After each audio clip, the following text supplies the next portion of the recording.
Welcome to Chris Cook for You too. Today, keeping up with that holiday table, we're going to be making that delicious, ultimate macaroni and cheese. Now, I don't make this dish all the time, but I'm making it because it's a special day with some special people, and we're going to come together and eat and enjoy, and this would be the perfect macaroni and cheese for that table. Let's get started with the ingredients that you're going to need.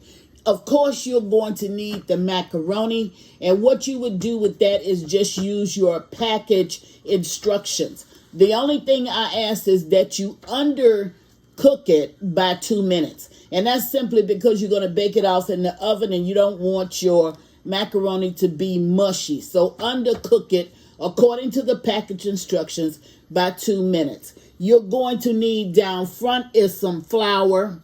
Here we have some whipped cream cheese, sour cream, and this is Boursin. And if you're not familiar with this product, it tastes like a whipped cream cheese with garlic, but the garlic is a little bit more potent.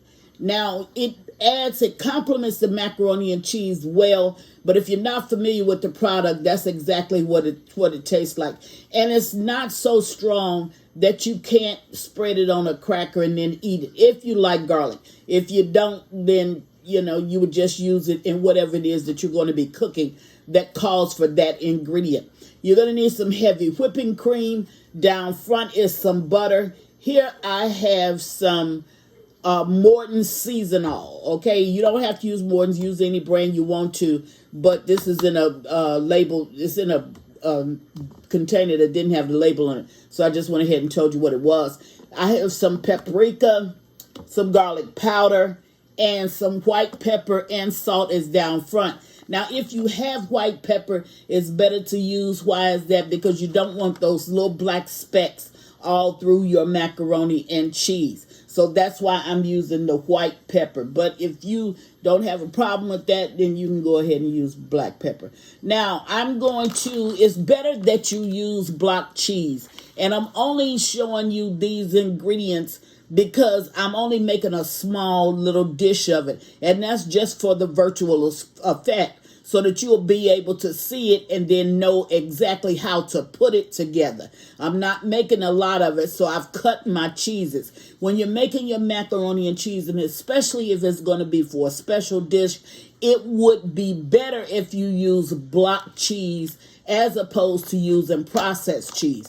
But today I'm using processed because I'm only doing this for a visual effect. So here are the cheeses that you're going to need, and each one is going to complement the other one very, very well. And a lot of times when you make macaroni and cheese, if the cheeses don't go together, the macaroni does not taste right.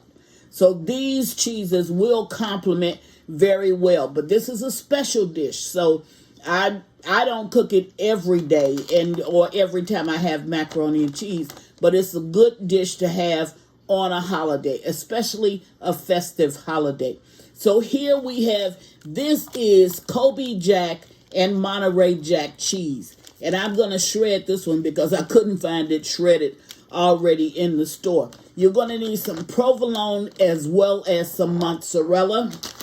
You're going to need some Gruyère and some Gouda cheese, which I have there. And you're going to need some cheddar. This is sharp cheddar. This is triple cheddar. So it's sharp cheddar, it's Vermont cheddar, and it's mild cheddar. So that's just all three. Now, if you're going to block this, then you would have to get each one of these cheeses individual. But because I'm just making a small dish and I'm just showing you exactly how to put it together, then you can just go with this. Now, the one ingredient that you don't see down here is eggs. That's because it's not required, nor is it needed for this dish. Now, a lot of people do make their macaroni and cheese with eggs. I have done it and I do it. This is a preferred way to make this dish, and you won't miss the eggs. Trust me on that. You will not miss it. So go ahead and set your oven for 350 degrees. I'm going to come back. We're going to put this together. It's really a quick dish to put it together, even though it has a lot of ingredients, but I think it's well worth it. So I'll be right now back. I'm at the stove and I'm already melting up the butter. But as always, your ingredients will be listed at the bottom of the page in the description box. I'm sorry, at the top of the page in the description box. And it's going to be roughly for a 9 by 12 dish. And then you can like increase it accordingly. So you'll know the size of the ingredients that will fit that particular dish. Now, if you look, my butter has already melted. So I'm going to go ahead and add into that butter my flour. And what I'm actually doing right here is making a roux. Okay? So that's going to really be equal parts of butter and flour. Okay. Now you just want a little bit of a tint on this. You don't want it to be, brown like if you're making gumbo. You just want a little bit of a tint to fall on this. Now to help that tint along, I'm going to go ahead and add my seasonings down over in there. Okay. Now once I get that done, then I'm going to thin it out by adding my cream. Okay, and that's going to help this roux to come together. Now once I put my cream in, I'm going to put a little bit more cream. Just to let you know, I'm trying to just get this all blended so you won't have that flour taste. Okay, so I'm going to go ahead and into this roux, I'm going to add my boursin, my sour cream, and that whipped cheese that you saw. I'm going to go ahead and add that. Sorry about that. Now your stove is already heating up on 350 degrees because remember we already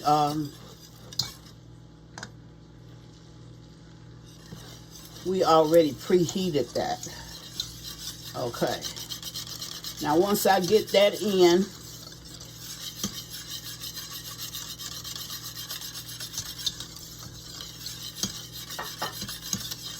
now it's already creamy. If you can look at it and you can see that. Now it's going to be time to cut the stove down just a little bit, and I'll cut it back up. It's going to be time for me to add a little bit more of my whipping cream. Now you can do it with evaporated milk. You can also do it with regular milk. It's just not going to be as creamy. I'm going to go ahead and add my cheeses.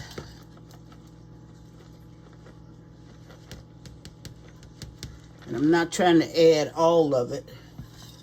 Just trying to add enough to get it melted down in it a little bit at a time. Okay.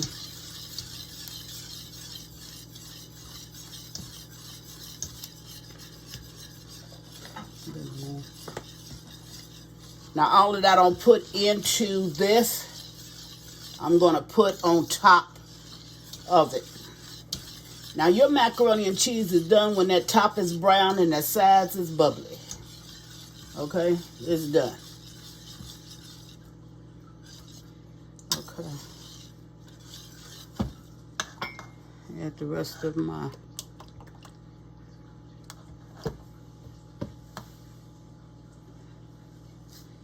Now I've added the rest of my whipping cream. Clean up my mess. Alrighty. There you have it. Now you can see you already got that pull with that cheese already. Oops.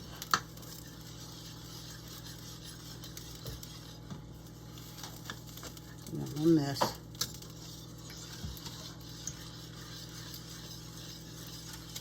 Okay, now it's at this point that I'm going to take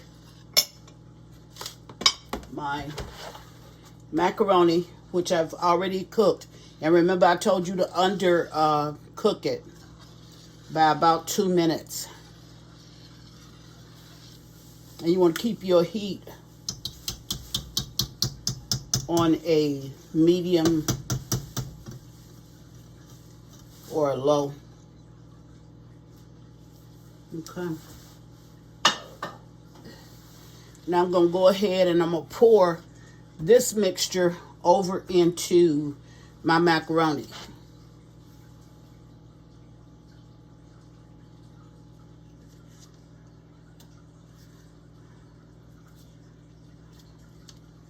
I'm going to stir it up.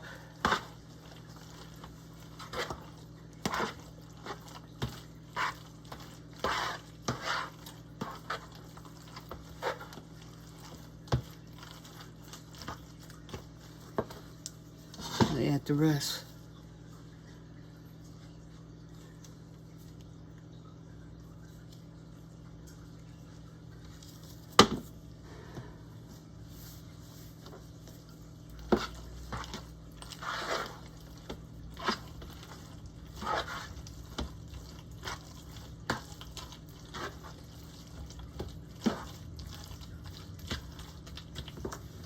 I got a little bit more left.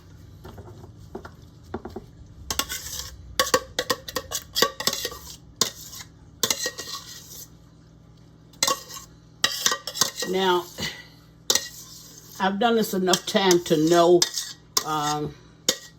just what taste I'm looking for and what taste I'm actually going to get.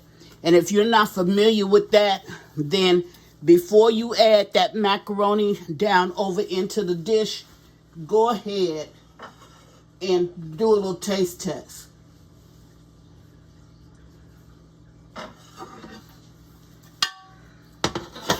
Here is my bowl.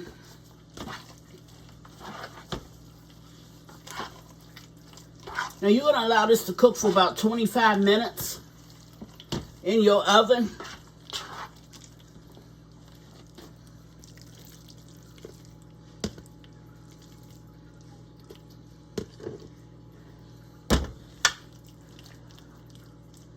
After that 25 minutes,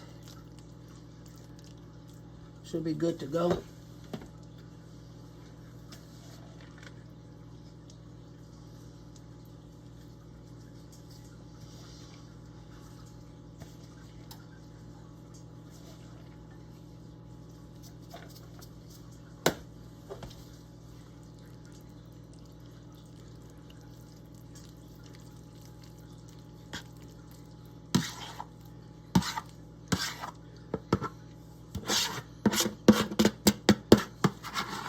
You know me, I try not to throw out anything.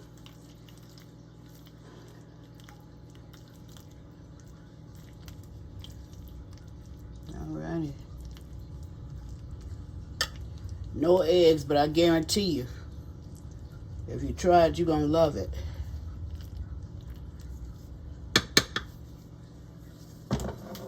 Alright. Now I'm going to top it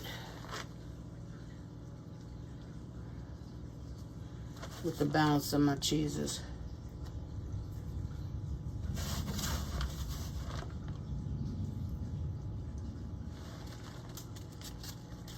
I'm not saying that there's not other macaroni and cheeses out there. Of course there is. But I think that this is one that will complement your holiday table, and it will have people just raving about your food. Now this is done. Okay? Now all I gotta do is put this in the oven, allow it to bake off, bring you back, dish you up some, and show you what it looks like. I'll be back in 25 to 30 minutes. Be right back. All right, now I'm back. So, it appears to be ready. Look at that. There it is. Piping hot mac and cheese. And what I'm going to do is allow this to cool for about 5 minutes. And then I'll bring you back, dish you up a plate, show you how it looks. Be right back. Okay, now I'm back, so let's just cut into it. I allowed it to cool for like about 5 minutes. Okay, just so that I could get you all. Look at that. Look at that.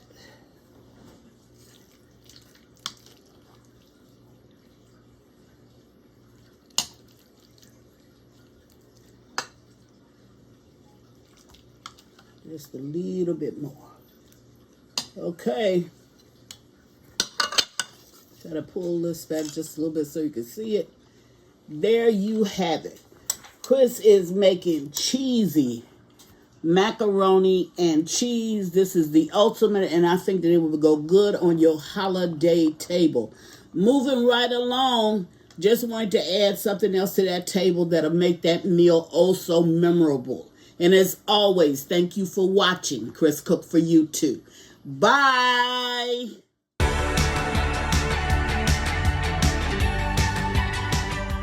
Please follow me on Instagram and Facebook at Chris Cook for you too. And don't forget to share this video. Bye.